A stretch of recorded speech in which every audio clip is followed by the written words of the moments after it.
Man City's matchday squad for last weekend's defeat at Spurs did not include either of Manuel Akanji or Ilkay Gundogan, who have been tipped to potentially leave the club before the transfer window closes. Both players have actually been linked with Turkish giants Galatasaray, as has Ederson. Akanji more so than Gundogan in the last week or so. And Akanji came out on social media recently to deny claims that he was aware of reports of any agreement with Galatasaray, who are said to have had a £15 million offer accepted by City. Gundogan's future, meanwhile, is also one to watch, as the midfielder is believed to have received numerous top-level inquiries from clubs across the world. Now, Stephen, how significant do you think it was that both Akanji and Gundogan were left out of City's squad entirely at the weekend? Guardiola said it was merely rotation and nothing more, but do you think there is more into this and that both players do have Boss. a strong chance of leaving? 100%. Yeah. 1 billion trillion million%. Look, there's no way that Guardiola doesn't know what he's doing there. They are two players, very soldiers, man. Like he loves Akanji, he loves Ilkay Gundogan, like truly adores them. And let me just bring the bench up just to remind myself of who exactly was on the bench in their place.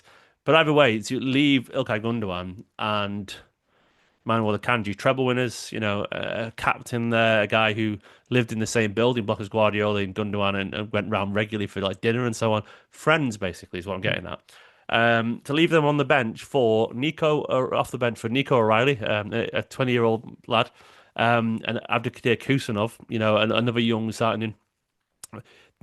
No way a year ago would O'Reilly and Kusanov be on that bench ahead of Akanji and Gundogan. I just refuse to believe it. Absolutely not. So this is Guardiola very much making an obvious statement saying we have issues with the squad and we are moving forward with these young players. You guys can hang around, but you're going to be sat in the stands potentially, or maybe not even registered. Like there is no way to read it any way other than that.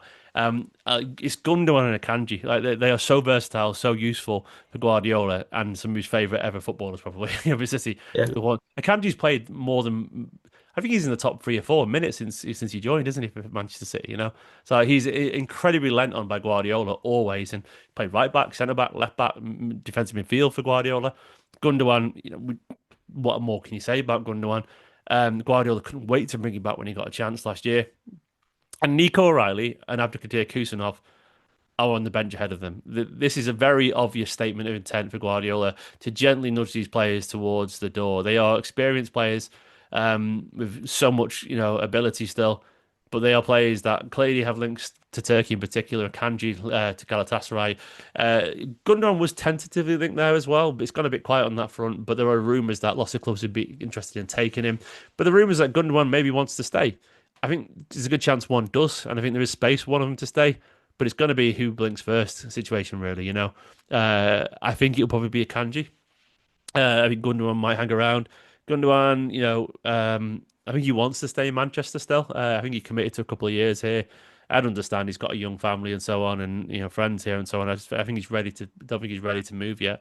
I don't know Kanji's personal situation, but I think that I don't think he even want to go for what it's worth. So it's going to be very interesting in how they handle this. We're going to see someone leave on a free transfer. Maybe Gundogan will leave on a free transfer in a few days from now, something like that.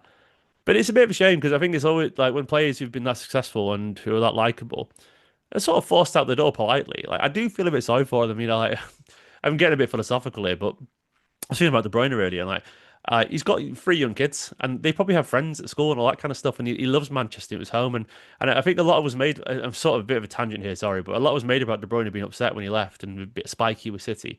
I get it, man. He was grieving like it's his home when he had to move, and he had to move his kids and his family to Italy when away from all their friends and all their routines and their favorite things. And I think we've got to bear that in mind that Gundogan and Kanji they're being told to do that right now, sort of by force, which is the millionaires. So I'm not going to feel too sorry for them. They've got a great life, but it's not easy is the point I'm making. And Guardiola, knowing all that.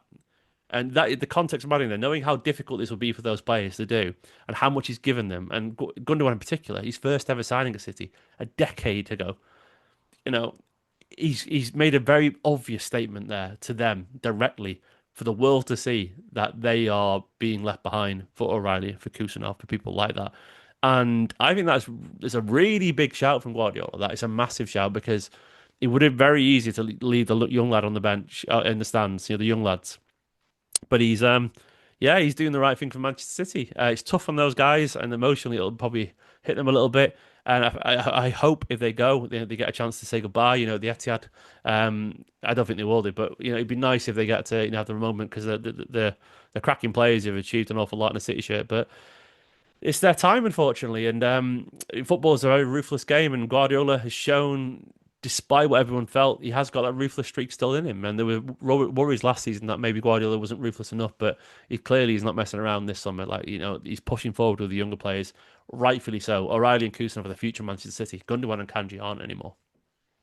Yeah, it's going to be very interesting to see what happens now in this final week. I think with Gundogan, of course, he returned after a year at Barcelona, and then recently he had his contract extended. So people assume that he would get this year to remain at City, and he came Yeah, out at the Club World Cup and said he'd like to stay. He's settled at City, wants to continue, but now all these rumors about him potentially going, it's sort of almost, I don't know, messing him about a little bit. He's had a year at yeah, Barcelona, year back at City. Now he could move somewhere else. If he does go to Turkey or somewhere else, it's maybe hard for him to sort of, 3 years in maybe three different countries. Who knows? That yeah, could be hard for him. And Akanji doesn't, he's not actually come out and said he wants to stay, but or go or whatever it is. But I mean, he's got 2 years left on his contract, so yeah, it's going to be interesting to see what actually pans out with these two. But yeah, as we know, Guardiola is keen to trim his squad still, and more players are expected to depart. And as things stand, those two seem the most likely based on the yeah. rumours.